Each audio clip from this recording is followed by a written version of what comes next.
মুখ্যমন্ত্রী শুভেন্দু অধিকারী রবি প্রণাম। আজ 22 শ্রাবণ। বিধানসভা প্রাঙ্গণে কবিগুরু রবীন্দ্রনাথ ঠাকুরের প্রয়াণ দিবসে রবীন্দ্রনাথ ঠাকুরের প্রতিকৃতিতে পুষ্পার্ঘ্য অর্পণ করেন মুখ্যমন্ত্রী।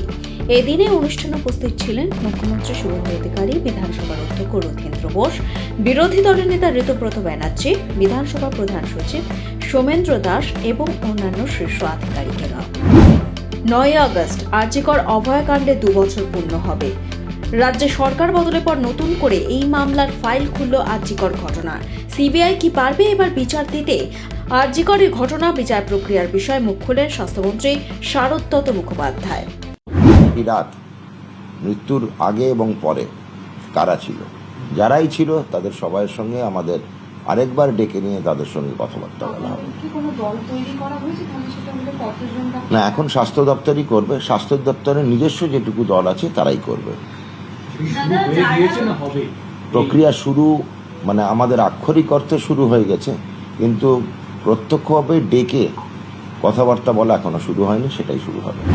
বাইরে কেউ নয়, নেট ইউজি প্রশ্ন ফাঁস করেছিলেন নিয়ামক সংস্থা এনটিএ এর ভিতরের লোকই, এমনই বিস্ফোরক দাবি করা হয় সিবিআই এর চার্জশিটে।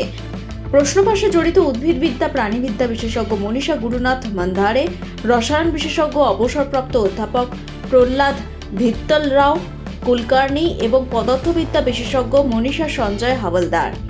এসবিআই এর চার্জশিট অনুযায়ী গোপন অনুবাদ, প্রুফরিডিং এর কাজে সুযোগের অপব্যবহার করে বিশেষজ্ঞরা প্রশ্নপত্র পাচার করেন।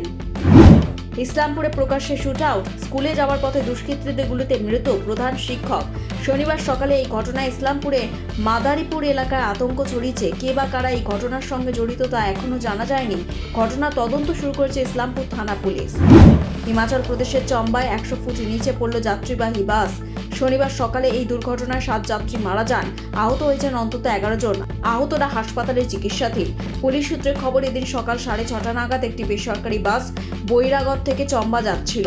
চালুজের কাছে একটি পাহাড়ি বাঁকে নিয়ন্ত্রণ হারিয়ে উল্টে যায় বাসটি। ভিতরে আটকে পড়েন যাত্রীরা।